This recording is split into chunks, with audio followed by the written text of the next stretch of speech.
Déjame pensar. Reflexiones sobre emociones, relaciones y el agotamiento silencioso de nuestra generación. Ghosting. ¿Por qué desaparecer se volvió normal y cómo eso está destruyendo emocionalmente a toda una generación? Hay algo profundamente perturbador en mirar una pantalla esperando una respuesta. Y no me refiero solamente a esperar un mensaje.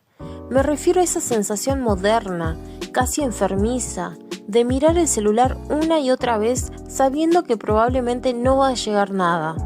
Porque la otra persona vio el mensaje, porque estuvo conectada, porque subió historias, porque siguió existiendo para el mundo. Simplemente dejó de existir para vos. Y creo que una de las cosas más extrañas de vivir en esta generación es que ya normalizamos eso. Normalizamos desaparecer de la vida de las personas como si no hubiera un ser humano del otro lado.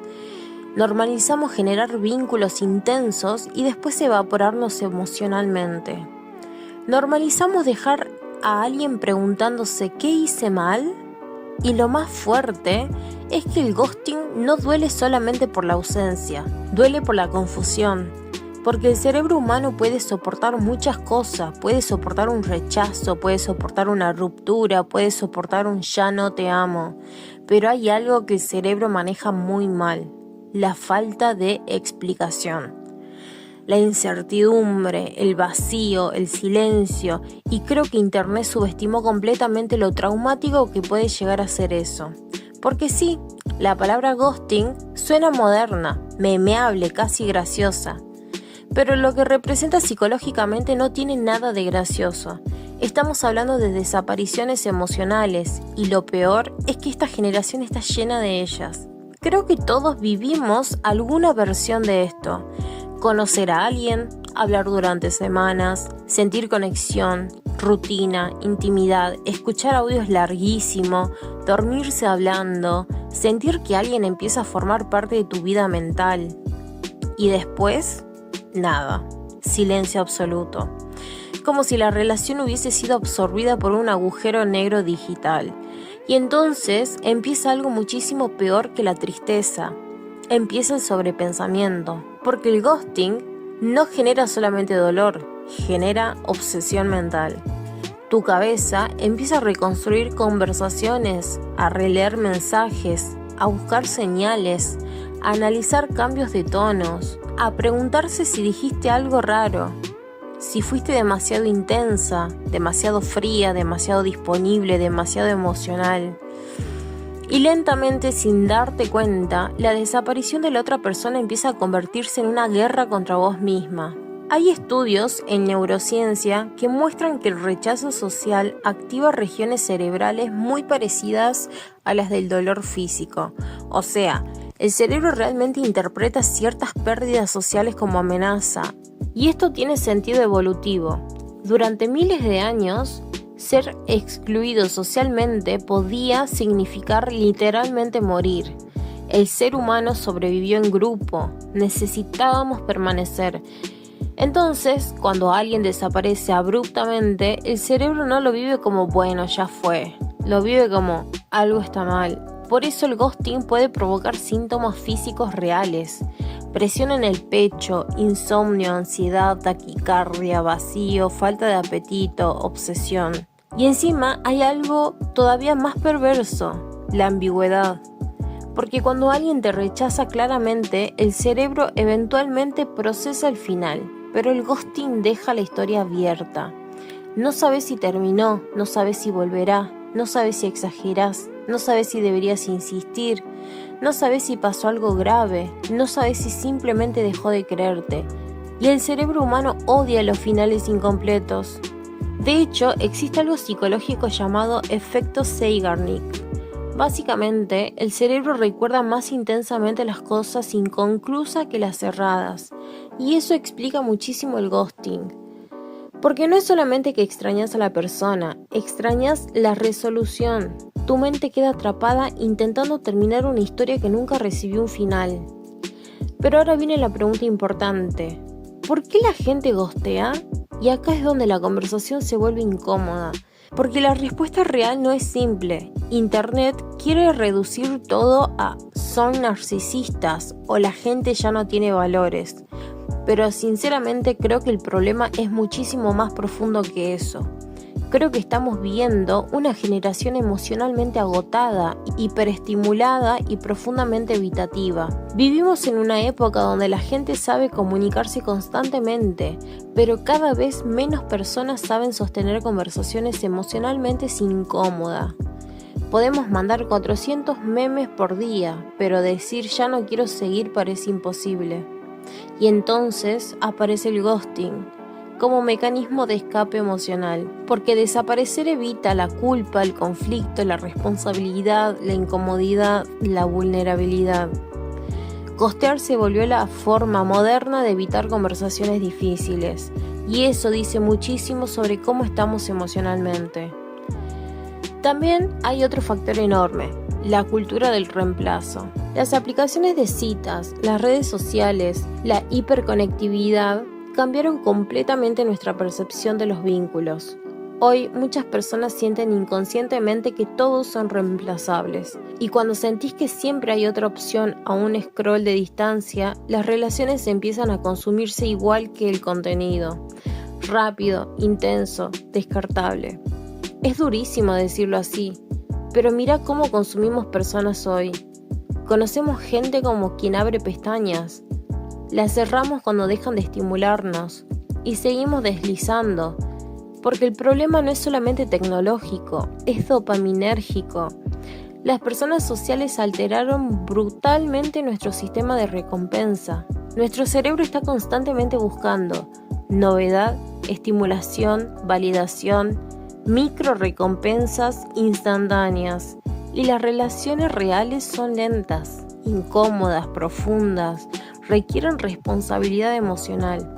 Entonces muchas personas terminan persiguiendo la sensación inicial de intensidad sin desarrollar la capacidad emocional para sostener un vínculo real después.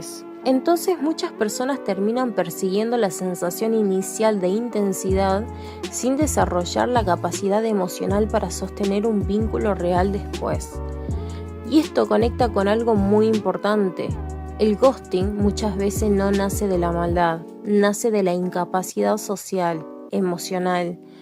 Hay personas que genuinamente no saben gestionar la intimidad. Se acercan muchísimo, generan conexión, prometen cosas, idealizan, se emocionan, y cuando sienten que el vínculo empieza a volverse real, se asustan, entonces desaparecen. Porque la intimidad también activa miedo al rechazo, miedo al compromiso, miedo al perder la libertad, miedo a no ser suficiente, miedo a depender emocionalmente. Y en una generación llena de ansiedad, burnout y heridas emocionales, eso pasa constantemente. Pero aunque no haya intención de dañar, el daño existe igual. Y creo que eso es importante entenderlo, porque muchas víctimas de ghosting minimizan lo que siente. Se dicen, es una boludez, ni siquiera éramos algo, ¿por qué sigo pensando tanto en esto? Pero el cerebro no funciona según lógica racional, funciona según impacto emocional. Y algo muy fuerte del ghosting es que rompe la coherencia emocional, especialmente cuando hubo intensidad, porque el cerebro no entiende cómo alguien puede decirte que te ama, hablarte todos los días, hacerte sentir especial y desaparecer de un día para el otro. Entonces empieza a buscar explicaciones imposibles y ahí nace la obsesión. Hay algo todavía más oscuro, y es que algunas personas descubrieron que esto genera apego y empezaron a usarlo como herramienta psicológica. La famosa psicología oscura, desaparecer para generar ansiedad, responder frío para crear inseguridad, dar atención intermitente, volver cuando el otro empieza a soltarse. Y sí, funciona, porque activa mecanismos psicológicos reales. El refuerzo intermitente, que es uno de los mecanismos más adictivos de la conducta humana, genera dependencia emocional muchísimo más fuerte que la estabilidad constante. Es el mismo principio detrás de las apuestas, Nunca sabes cuándo vendrá la recompensa, entonces seguís esperando y muchas relaciones modernas funcionan exactamente así. No desde la seguridad, sino desde la incertidumbre. Pero acá está la trampa. La incertidumbre puede generar obsesión, no amor.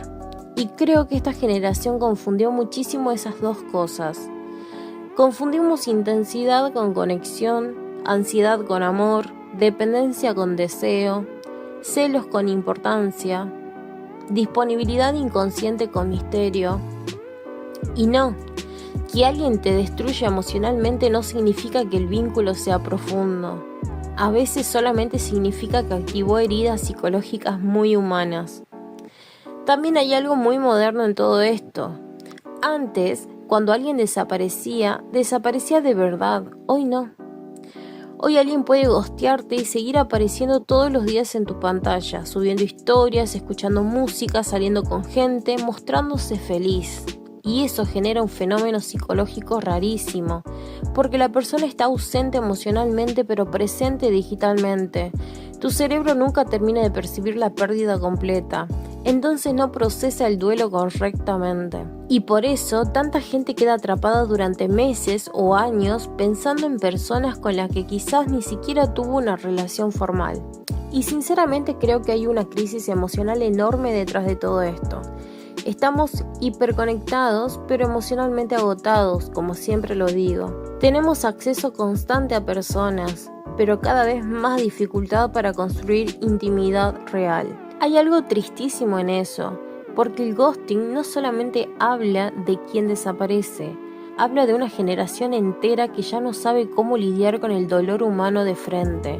Entonces escapamos. Silenciamos chats, archivamos personas, desaparecemos, evitamos conversaciones incómodas y después nos preguntamos por qué todos nos sentimos tan solos. Creo que una de las peores cosas del ghosting es que muchas veces destruye la percepción de una persona que tenía de sí misma, porque el abandono silencioso hace que la mente convierta la ausencia del otro en una acusación personal. No fui suficiente, algo debo tener. ¿Por qué conmigo sí desaparecen? Y eso lentamente erosiona la autoestima, especialmente en personas sensibles, ansiosas o con heridas de abandono previa. Pero hay algo importante. Que alguien no haya sabido sostener un vínculo no significa que vos no seas digna de amor. Y esto no es una frase motivacional vacía, es literalmente entender que la conducta del otro muchas veces habla más de su estructura emocional que de tu valor humano, porque las personas emocionalmente maduras pueden sentir cosas difíciles y aún así comunicar, pueden irse sin destruirte psicológicamente. Y quizás eso sea lo más triste de todo, que en una época donde hablamos constantemente de salud mental, cada vez hay menos responsabilidad afectiva real. Todos quieren conexión, pero pocos quieren vulnerabilidad. Todos quieren conexión, pero pocos quieren vulnerabilidad verdadera. Todos quieren sentirse amados, pero pocos saben amar sin huir. Y mientras tanto, hay millones de personas acostadas a las 3 de la mañana mirando una pantalla vacía, intentando entender por qué alguien que parecía quererlas tanto desapareció como si nunca hubiesen existido. Y quizás la pregunta más dolorosa no es ¿por qué se fue? Quizás la pregunta más dolorosa es ¿por qué hoy es tan normal hacerle eso a alguien? Si alguna vez sentiste todo esto, probablemente este canal también sea para vos. Todavía quedan muchas preguntas por pensar.